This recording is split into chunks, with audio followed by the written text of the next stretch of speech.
which is going to be led by Henry Burridge from Imperial College, who's one of our co-investigators on TAPAS. And he's going to talk about our small research grants scheme. So I'm going to just hand over to you, Henry, if that's okay. Brilliant. Yeah, thank you, Paul. So as part of the original funded proposal, we included some money to bring groups of researchers together for a relatively short period, in the hope that we would generate projects that wouldn't have come together any other way, and they would have sufficient time to work together and then ultimately submit a more significant funding proposal together. And the hope was that, you know, we would do this over a 3-year period and use the regular sort of in-person meetings to foster those new collaborations. And obviously that isn't going to happen. And so we thought a bit about how to do it remotely, and I'm going to talk you through that, very much inspired by the SAQN network in York and their experiences. But what I'm going to talk about is a plan, and it's very much up for discussion. So following this, you'll be broken up into groups and given the opportunity to discuss what you think of this plan, and then feed it back to us, and we will then iterate our plan to hopefully create something that works for you as a network. So we have about £50,000 to award in this way, and the idea is that we want to structure a system which is collaborative, and so we're not going to make it competitive in the sense that there's a very fixed amount of funding that's being bid for, but we will sort of somewhat remain flexible and try and support whatever really good collaborative ideas come together through this process.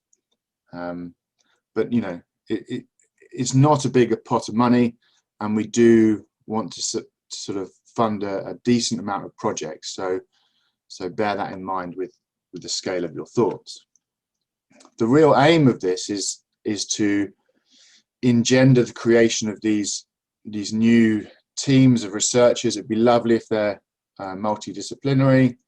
I think it would be great if they involve early career researchers, non-academic stakeholders, and it would be a really valuable contribution if well-established academics are part of the team as well. So all of these things are important. Clearly we're a network all about schools, so it has to be about schools and engaging schools in some way, shape or form.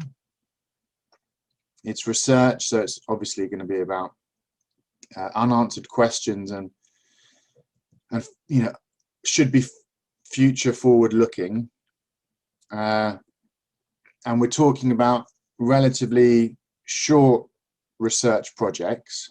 They're not going to change the world in of themselves, but it would be great to think that we could bring together researchers, support them for a short period of time, and in a way that then launches them into doing their research, which hopefully, you know, will end up in changing air quality in schools. So in terms of the process as we see it so far, and this is, you know, what we challenge you to talk about, we want these collaborative workshops. So we've allocated some money that has been saved from elsewhere in the budget, because we're not all traveling places, to pay for a professional to facilitate them. So you won't have to listen to the likes of me, someone who's you know, trained and experienced in organising these events. And we'd set aside a 2-week period, hopefully sometime in autumn. And at the beginning, we'd start off with tens of individuals, and throughout this process, quite early on, you know, those individuals would form themselves into a number of groups and research projects. And then throughout this 2 weeks, they'd develop a coherent research project. And we think, you know, each individual might need to contribute something of the order of 20 hours over those 2 weeks. And at the end of the 2 weeks, we would immediately fund project ideas that were deemed worthy of funding and further research. And you know, this is a very indicative, but you know, those projects might last between 3 and 12 months. And then you can come to TAPAS as part of this and be awarded costs to cover things like travel, equipment, and we hope a named researcher. So we can't, and we don't think it's right to fund the time of people with established posts. But for example, a PhD student or a PDRA who wanted to take some time out of their studies or ongoing research to work with this new group of new team of researchers, they might be able to be paid for their time and be full time on it for you know, a portion or even all of the project. So we're going to split you, I say we, Paul is going to split you into breakout groups in a few minutes. And in those groups, we'd like you to consider these questions. So is the proposed time sort of 20 hours over 2 weeks? Is that feasible? And if not, kind of what would be feasible? And we want to really hear from people who are interested in taking part in these. And if any one of these points presents a barrier, then that's where your comments are really, really important to us. What sort of things might you like to spend the funding on? We're not asking for research ideas today, obviously, but just, you know we can cover travel and subsistence and equipment, but what else might you like to spend money on? If you tell us now, we can at least check it falls within NERC's rules, and then we can all enter the workshop knowing what can and can't be funded.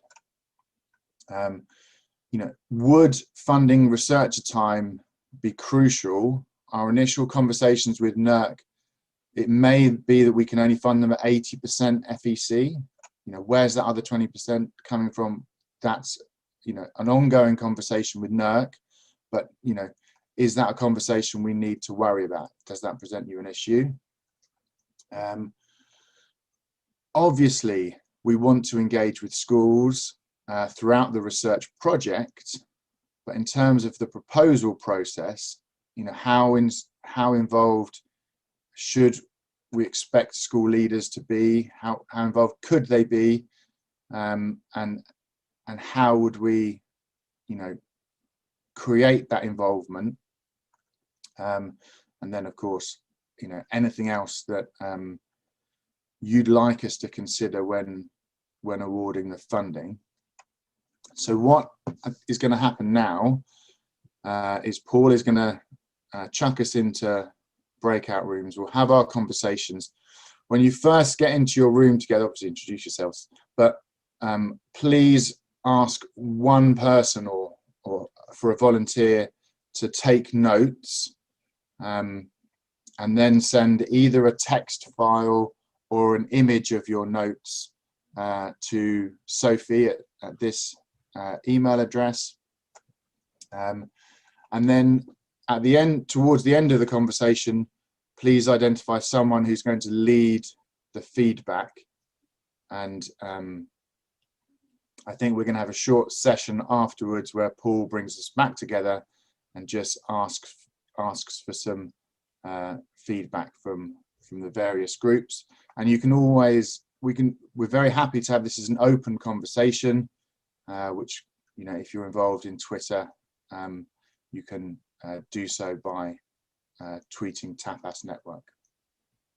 Right, so hopefully, if there's any burning questions, anything I've said that's not clear and you'd like to address before going into your breakouts, please just unmute yourself and shout now. Otherwise, I think Paul is going to split us into breakout groups. Thanks very much, Henry. Actually, Sophie's going to do that, but that's okay. And the other thing is that we are not going to ask people to give us feedback at the end of this breakout session. We're going to talk for just under 20 minutes so we can get back to the final talk on time. I think it's better if when you consider what you've been talking about, if you make a few notes and email them to Sophie. We found in the past that's perhaps the best way to provide feedback. So we're going to divide you into breakout groups of about 6 people in each one, randomly. So we have no responsibility for who you're with. So as Henry said, please introduce yourselves. And Sophie's put a link to the questions that are on this slide in the chat in case you forget them. Okay, all right. So Sophie, if you'd like to go ahead and do that, we can go from there.